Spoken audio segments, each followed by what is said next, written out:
O peso que quase me quebrou, mas a fé que me sustentou. Um testemunho real de como Deus age nos detalhes da vida daquele que não desiste. A noite em que tudo parecia acabar. Era uma terça-feira e o relógio do meu celular marcava 23h47. Eu estava sentado na beira da cama, com as contas espalhadas sobre a colcha desgastada. O aluguel estava atrasado há 2 meses, a luz tinha sido cortada na semana anterior, e o pouco que sobrava do salário do mês passado havia sido gasto com remédios para minha mãe, que lutava contra uma diabetes descontrolada. Minha filha de 7 anos, Maria Clara, dormia no quarto ao lado e eu me perguntava, como vou explicar para ela que amanhã não terá nem pão para o café da manhã? As lágrimas escorriam sem que eu pudesse segurar. Não era a primeira vez que passávamos por apertos, mas dessa vez parecia diferente. Parecia definitivo. O trabalho como motorista de aplicativo tinha secado, as corridas eram poucas, e o carro velho precisava de conserto. Eu já havia vendido o celular bom, a TV, até a aliança de casamento que minha esposa, Laura, me dera anos atrás.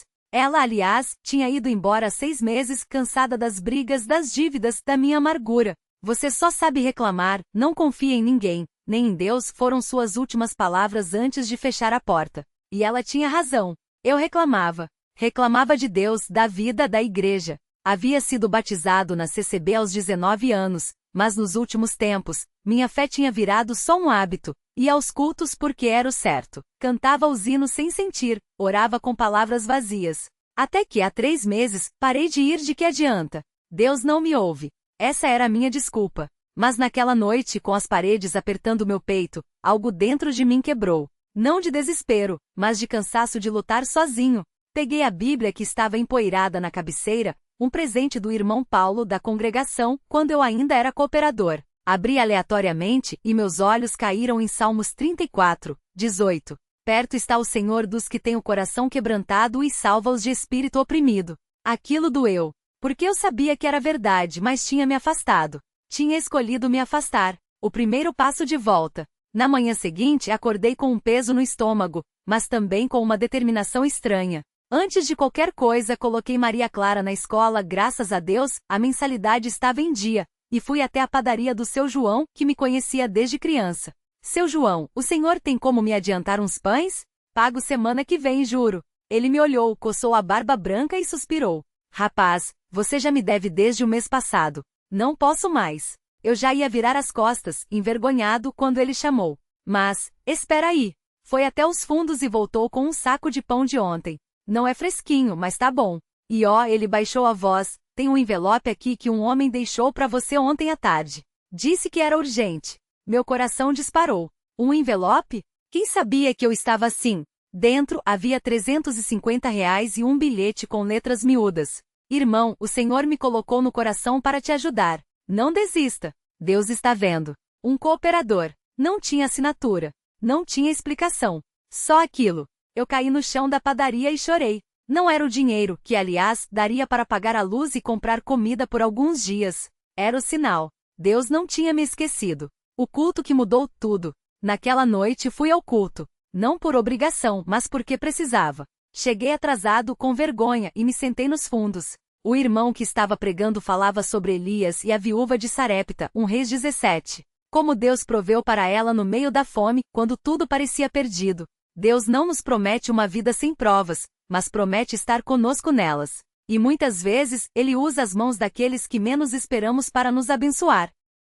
Aquilo me atingiu como um soco. O envelope. O pão do seu João. Deus estava falando comigo. No final do culto, o irmão Paulo, o mesmo que me dera a Bíblia, veio até mim. Felipe, tudo bem? Não tinha te visto há um tempo. Eu não aguentava mais segurar. Contei tudo. As dívidas, a solidão, a vergonha, a raiva que eu tinha sentido de Deus. Ele não me julgou. Só ouviu, colocou a mão no meu ombro e disse: vem comigo. Levou-me para a sala dos cooperadores e tirou do bolso um cheque. Isso aqui é de um irmão que doou para ajudar quem está precisando. Não é muito, mas vai dar para segurar as pontas. Era R$ 1.200, o suficiente para pagar o aluguel, a luz e ainda sobrar um pouco. Mas por que eu? Perguntei, com a voz embargada. Porque você voltou. Ele sorriu. Deus honra quem dá o primeiro passo. A provação que veio para me fortalecer. As coisas começaram a melhorar devagar. Consegui um bico como ajudante de pedreiro e o dono da obra, ao saber que eu dirigia, me ofereceu um frete fixo 2 vezes por semana. Não era muito, mas era um começo. Mas então veio a notícia que quase me derrubou de novo. Minha mãe, que morava com minha irmã em outra cidade, ligou chorando. Felipe, a médica achou um nódulo no meu seio. Preciso fazer biópsia. A palavra câncer pairou no ar como uma sombra. Eu me lembrei do meu pai, que morrera de câncer de pulmão quando eu tinha 12 anos. A dor, o cheiro de hospital, a sensação de impotência. Tudo voltou. Dessa vez, porém, eu não ia desistir. Reuni os irmãos da congregação. Oramos. Jejuamos. Levaram minha mãe para ser examinada em um hospital público, onde a fila era longa, mas Deus abriu uma porta. Uma médica cristã, que frequentava outra congregação, a atendeu antes da hora. O nódulo é pequeno, mas precisamos operar. Mas olha, ela olhou para mim. Eu já vi casos piores se reverterem. Confia em Deus. A cirurgia foi marcada para daqui a 2 semanas. 2 semanas de orações incessantes. E então, na véspera da operação, minha mãe ligou. Felipe, a médica acabou de me ligar. Os exames deram negativo. Não é maligno. Eu caí de joelhos no meio da rua. Deus tinha ouvido o chamado para ser instrumento. Com o tempo, minha vida foi se reconstruindo. Consegui um emprego fixo como motorista de uma transportadora. Minha mãe se recuperou. Maria Clara voltou a sorrir. E o mais importante, minha fé não era mais só de palavras. Um domingo, depois do culto, o irmão Paulo me chamou. Felipe, a gente precisa de ajuda na campanha de alimentos para as famílias carentes. Você topa? Eu hesitei. Não era só doar comida. Era visitar pessoas, ouvir histórias, muitas vezes piores que a minha. Mas algo dentro de mim disse, vá. E fui. Na primeira casa que visitamos, conheci Dona Marta, uma senhora de 70 anos que criava 2 netos sozinha, depois que a filha morrera de overdose. Ela morava em um barraco de madeira, com o chão de terra batida. Quando entregamos a cesta básica, ela segurou minha mão e disse: Filho, você não sabe o que isso significa. Ontem eu orei pedindo ajuda, porque não tinha mais nada para dar para os meninos. Aquilo me quebrou. Era eu alguns meses atrás. Dona Marta, minha voz falhou. Deus não esquece da gente. Ele está vendo. Ela chorou. Eu chorei com ela. E foi ali, naquele momento, que eu entendi. Deus não me tirou da prova só para me abençoar. Ele me tirou para que eu pudesse ser bênção na vida de outros. O jovem que quase perdi, e o milagre do perdão. Mas a maior prova ainda estava por vir. Um dia, enquanto ajudava na limpeza do templo, vi Rafael entrando. Um jovem de 19 anos que havia sido batizado na congregação quando adolescente, mas que há 2 anos tinha se afastado. Estava magro, com olheiras, cheirando a cigarro. O que você está fazendo aqui, Rafael? Perguntei, tentando disfarçar a surpresa. Vim ver minha mãe. Ele baixou a cabeça. Ela tá doente. Senti um nó na garganta. Rafael era como um irmão mais novo para mim. Tinha sido meu companheiro nos cultos de jovens, até que um dia sumiu. Ouvi rumores de que estava usando drogas. E você? Perguntei. Como você tá? Ele riu amargo. Tô vivo. Mais ou menos. Conversei com ele por horas. Ele contou como tinha se envolvido com más companhias, como a mãe chorava todas as noites, como ele odia a si mesmo por ter decepcionado a família e a Deus. Mas eu não mereço mais nada, irmão Felipe. Já faz tempo que Deus deve ter desistido de mim. Aquilo me doeu. Porque eu já tinha pensado a mesma coisa. Rafael, segurei seu ombro. Você acha que eu merecia o que Deus fez por mim?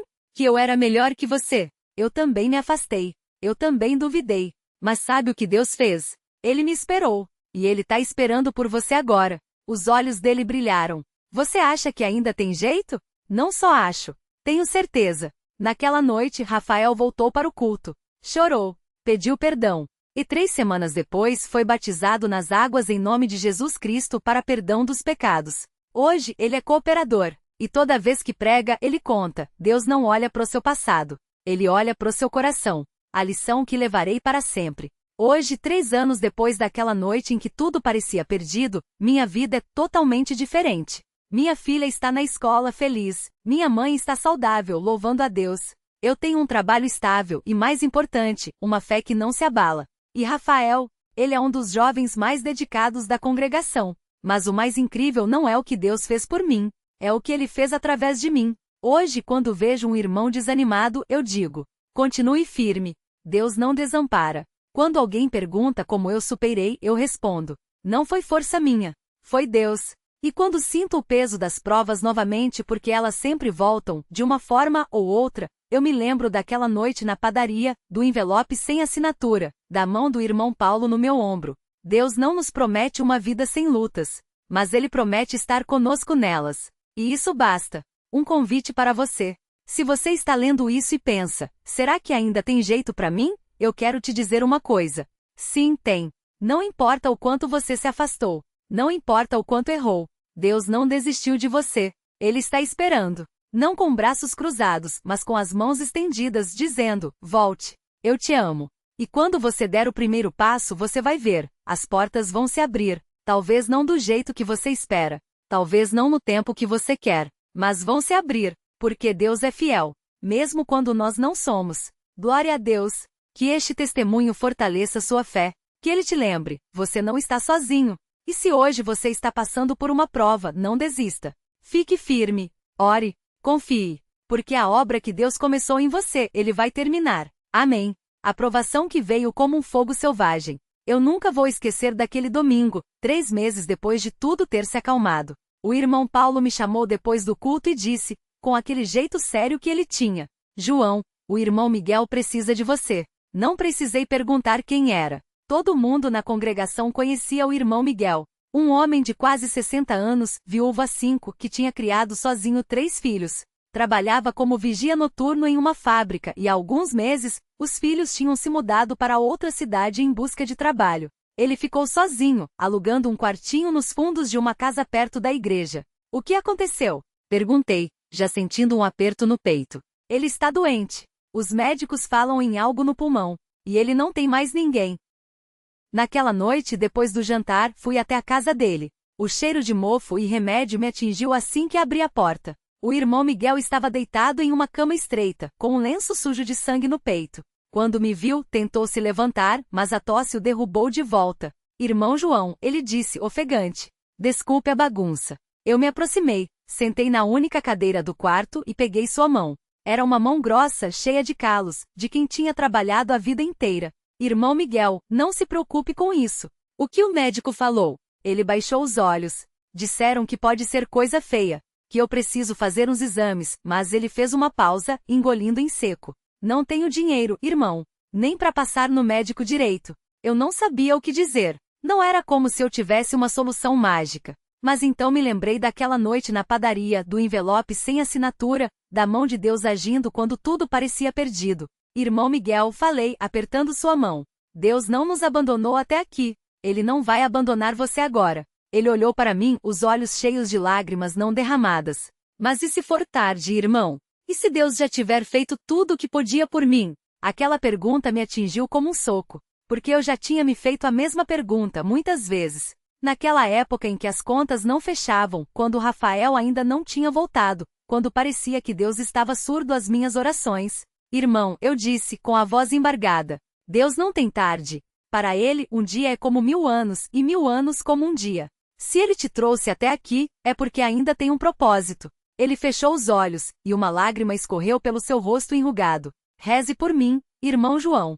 E ali, naquele quartinho escuro, com o cheiro de doença no ar, eu me ajoelhei ao lado da cama e comecei a orar. Não foram palavras bonitas.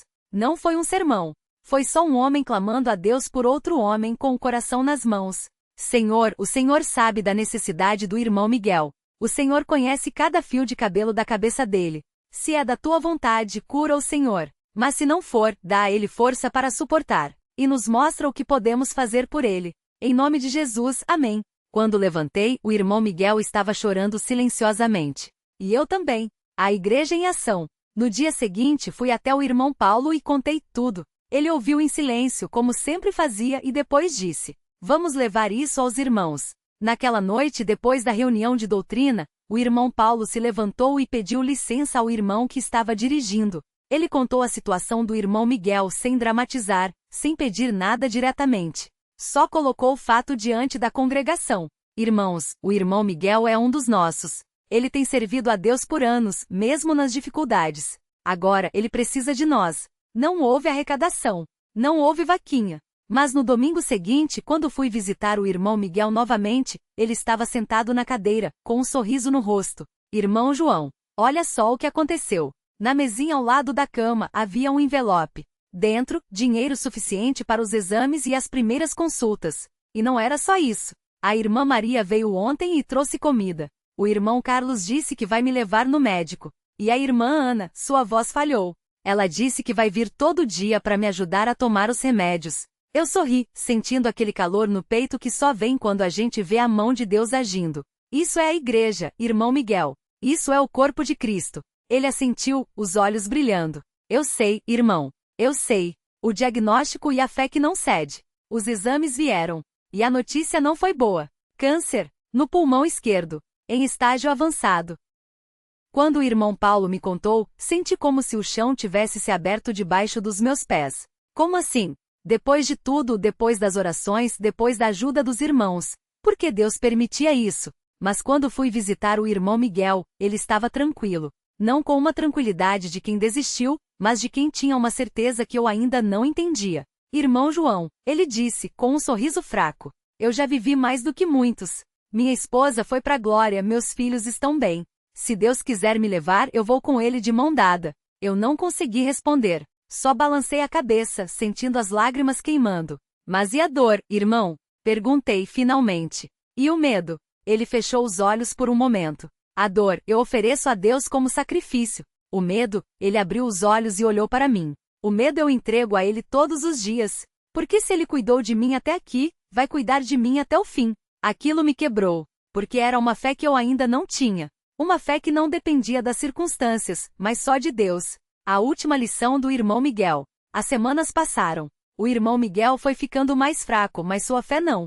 Ele ainda ia aos cultos quando conseguia, ainda orava pelos irmãos, ainda sorria quando alguém o visitava. Até que chegou o dia em que ele não conseguiu mais sair da cama. Eu estava lá quando ele me chamou pela última vez. Sua respiração era curta, suas mãos trêmulas. Irmão João, aproxima. Eu me ajoelhei ao lado da cama, e ele segurou meu braço com uma força que eu não esperava. Não deixe os irmãos desanimarem, ele disse, com voz rouca. Diga a eles, diga que vale a pena. Que Deus é fiel até o fim. Eu não conseguia falar. Só balancei a cabeça, sentindo as lágrimas caírem. E você, ele fez uma pausa, tossindo. Você continue firme. Não importa o que vier. Fique firme. Ele fechou os olhos e por um momento pensei que tinha partido. Mas então ele abriu os olhos novamente, e havia um brilho neles que eu nunca tinha visto antes. Eu vejo ele, irmão João. Ele sussurrou. Eu vejo Jesus. E então, com o último suspiro, o irmão Miguel partiu. O funeral e a semente que foi plantada.